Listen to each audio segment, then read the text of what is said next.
Hello everybody and welcome back to another FS25 DLC reaction. Today we're looking at the Plains and Prairies and also maybe a little bit of Precision Farming 3.0 just because, yeah, I like precision farming and that has been announced recently too. Yeah, this literally just got announced. I was planning to actually do Calmsden this week, but yeah, this works out better because time kind of got away from me, so yeah, we'll go ahead and take a look at the Plains and Prairies. So, welcome Ford to Farming Simulator, a pioneer of industrialization. The Plains and Prairies pack brings two classic Ford tractors to the game, alongside legendary machines like the versatile 1080 Big Roy, the modern Fint Rogator 900, and more. Release on June 3rd, included in the Year 1 Season Pass. So yeah, I do have the Year 1 Season Pass, so yeah, we'll definitely do a video when it comes out on June 3rd. Well, probably not June 3rd, but if I look at my calendar here, June 3rd, it'll probably be that Saturday. That Saturday after June 3rd, we'll do a video on it. So, 3 brands and 21 machines. With over 20 vehicles and implements spanning from cult classics like the Ford 976 and the 1156, versatile to modern innovations, you'll farm the open plains and vast prairies in style. Very cool.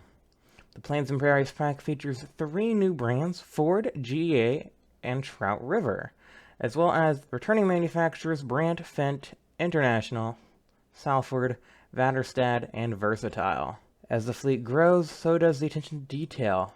Pneumatic sprayers from Ford and Salford let you spread solid fertilizer. Oh, that's cool. Sprayers that let you spray solid fertilizer. Realistic trailer covers roll over your stored crops, and working lift axles satisfy your hydraulic-loving heart as you maneuver the game's largest manure tanker, the GEA STR 447. Together, these details add to the authenticity of virtual farming. Alright, so yeah, we got the big old list of machines here. We'll probably just go through the list they have on the ordering page with all the images next to them. But yeah, we can take a look at some of these images. So we got one of the versatile, this is the Big Roy. This is the versatile Big Roy right here. Let's see, can I figure out how to... Okay, so I just turned off the webcam so that way we can take a look at these images without my face in the way. So there we go, we got the versatile Big Roy. Very cool. 4 axles. What a behemoth. Then we got the Ford. The 1156, looks sort of like a Big Bud. With like the shaping of it. Got the double tires there on each axle. Very cool. We got the Fent sprayer. And that big old trailer, which is like at tips. It's pretty gnarly. That truck right there. Tipping this massive trailer up. It must have like a conveyor system or something that goes up and then into the back of the pneumatic sprayer. So it's like a, I guess you'd call it a spreader maybe. Here's another image of that. Yeah, it's pretty gnarly. And then we got the versatile, the smaller versatile. Very cute. Nice front loader tractor there. We got another view of the Big Roy, another view of the Big Roy, and the big old manure tanker, and then another view of the small versatile. Alright, so pre-order Plains and Prairies pack with the Year 1 Season Pass. So yeah, we already got the Nexat pack. Next, this is the Plains and Prairies. And next we get the Stars Align, for whatever that means. So let's go ahead and hop into, yeah, pre-order. So here we go. Here are all the vehicles. So we got a good selection of vehicles. So we got the versatile Nemesis. This looks like that small tractor we were looking at. This is the Nemesis. 272 horsepower, so a respectable amount of horsepower. And it's considered a medium tractor. We then have the versatile MFWD large tractor, 400 horsepower. First look at the speed. This one's pretty quick at 50 km/h versus 40 km/h.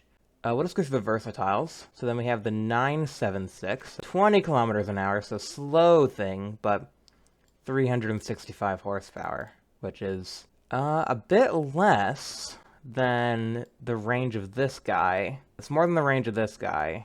It's probably cheaper too, if I were to guess. The 1156.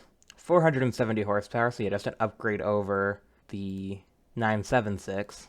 But yeah, and more horsepower than the MFWD. And actually, now that I'm looking at it, hold on, these Ford ones are literally... Yeah, okay, so the Ford ones are literally the exact same. Yeah, so it just depends, do you want the Ford or the Versatile? I think I heard somewhere that Ford makes Versatile tractors, I think. I think that's like how the branding is? I'm not sure. But yeah, these are literally the exact same.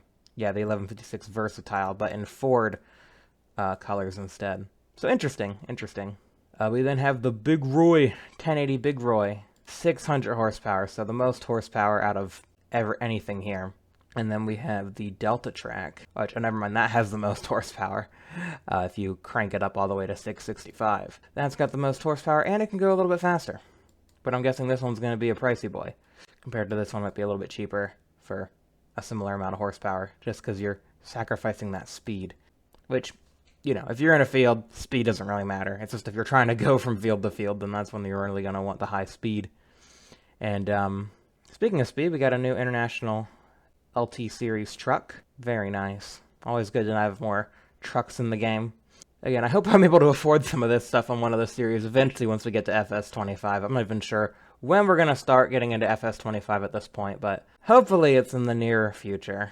Looking at this point, look, it's going to be end of summer. So yeah, let's go ahead and take a look at some of the equipment. So yeah, we got the front loader for the V7. So I guess it's just for the one Versatile. Yeah, the Nemesis. That's probably the only one that can have a front... excuse me. Yeah, that's the only one that can have a front loader. We then have the Brandt Auger Wagon. 88,000 liter capacity, 500 horsepower requirement. So yeah, you definitely need one of the big tractors to run that. Trout River live bottom rear lift. Oh yeah, that's that trailer. 36,000 liters. But yeah, it does have it lifts up in the back. And then it has like the conveyor system, which we saw. We then have Salford Independent Series 1260 disc harrows. Again, a lot of this stuff has a lot of required horsepower, which, again, explains why the tractors have so much horsepower. So there you go. There's a big old disc harrow for you. Vaterstad Seed Hawk, 550 horsepower. And the Vaterstad Tempo, 365 horsepower. So yeah, the planter and then seeder equivalents there. Although the seeder is a little bit bigger than the planter. If you don't know the difference, a planter is for your wheat, your barley, your canola, and then a planter is for your corn, sunflowers, and I think soybeans now require a planter. They changed it a little bit in FS25. Soybeans used to be both, but I think now they're exclusively a planter crop, which, you know, they sell for a lot, so kind of helps balance things a little bit, I think. Oh yeah, and then this has the seed tank, right, so it's like an air cart setup. So you have your Vaterstad Seed Hawk with the Vaterstad PD 1000 seed tank. And that carries your 35,000 liters of seed. And maybe fertilizer as well. It doesn't really say. We'll get more information as this comes out when they do their Fact Sheet Friday. They might actually have already done a Fact Sheet Friday. We'll have to take a look at that, because today is Friday. So there's probably already a Fact Sheet Friday out. Alright. The Fendt Rogator 900 sprayer. So yeah, 315 at 365, 315 to 365 horsepower, 27 to 40. Yeah, a lot of variability there in your tank size. And yeah, it does look like a conventional sprayer, which is interesting. I mean, yeah, it is in the shop category of sprayer, so I guess that makes sense. But yeah, this is interesting. Shop category fertilizer spreader.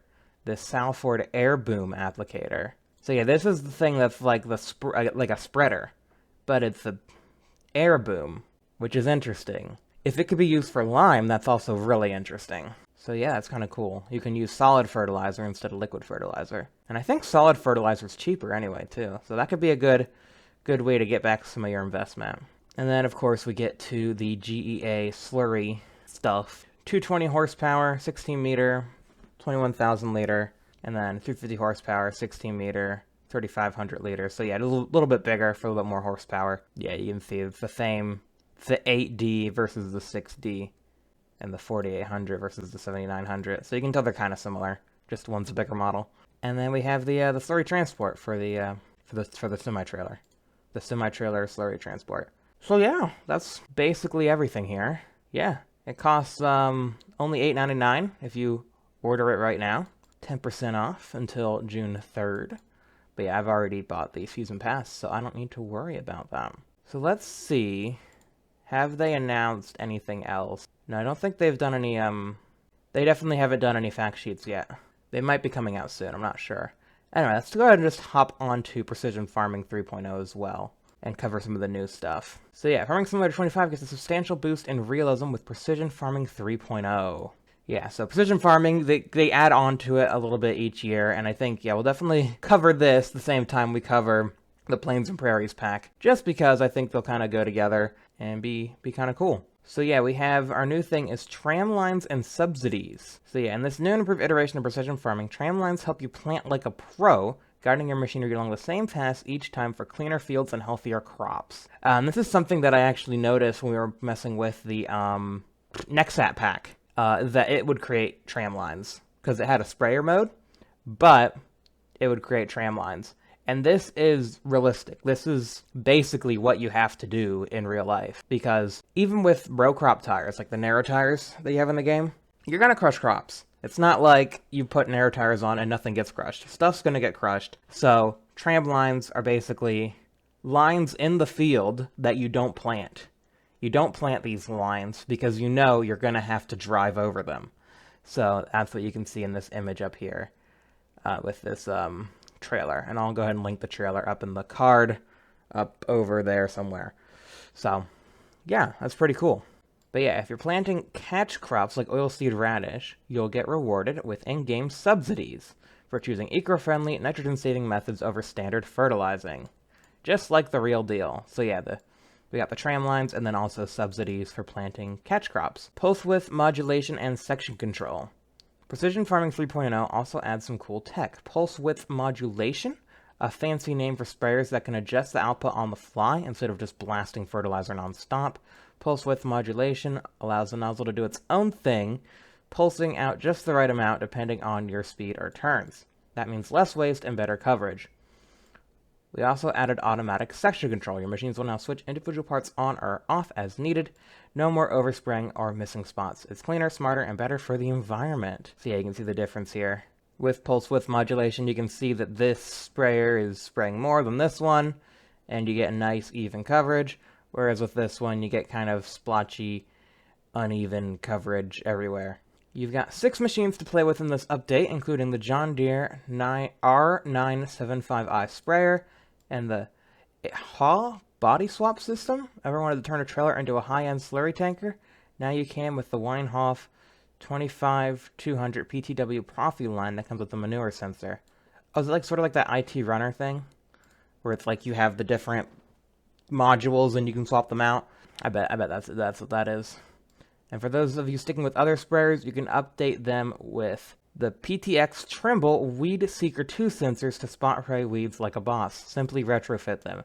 Yes, that's something that's nice, because then you're not limited to using the one sprayer. So in FS25, the only sprayer that has the sprayer functions is the John Deere Spot and Spray, the one that spots and sprays the weeds. Now, any sprayer can do that, which is awesome. You just got to add the little module to it. So very cool. So yeah, here's all the features, including features from previous things. So we still have soil types and soil sampling. We still have environmental score and economic analysis. We still have crop sensors. We still have variable weight seeding. We still have variable weight weed control, variable rate manure, mineral, and mineral lime. So we still have all that. They're just adding these other things to make it even more realistic. And yeah, precision farming was initiated by EIT Food, Europe's leading food innovation initiative, in cooperation with John Deere, educational institutions, and other partners. Co-founded by the European Union, the initial goal was meant to highlight sustainable technology in agriculture to create awareness in the general population. Farming Simulator was basically offering itself as a vehicle to transport the awareness of sustainable farming, reaching millions of players worldwide. Other partners of the project, the University of Hohenheim, Germany, the University of Reading, UK, Grupo AN, the largest cereal cooperative in Spain, and the Institute of Animal Reproduction and Food Research. So yeah, there you go. And then yeah, you got the thing, the season pass, which this isn't part of the season pass, I don't think. This is just free. You can just buy this. This is just free for you to download into your game. But yeah, we can check out some of the new stuff. So yeah, some of the stuff we're already familiar with. So we got the John Deere, we got 2 John Deere power sprays. But again, you can retrofit stuff, so you don't need to use these. We have the Profiline Slurry Tanker with, that sort of IT runner. You can swap the modules on and off. The Iceria Scout, the Iceria Proactive, and then we got the RTK base stations, because if you don't have the RTK base stations, your workers aren't as effective. So yeah, I'll definitely be installing this probably like first thing when we start our new series, because it's not just for like the realism and stuff. There is some great quality of life that comes with precision farming, like the map that shows you where you fertilized. Like that is just so nice. And then the realism on top of that, just I love it. I'm glad it's finally in the game. So on what was the date again? June 6th. June 6th, we'll go ahead and cover both this and the other pack that's coming out. But yeah, if you guys enjoyed this, please be sure to leave a like, subscribe for new videos, have a great rest of your day, and yeah, I'll see you guys then. Goodbye.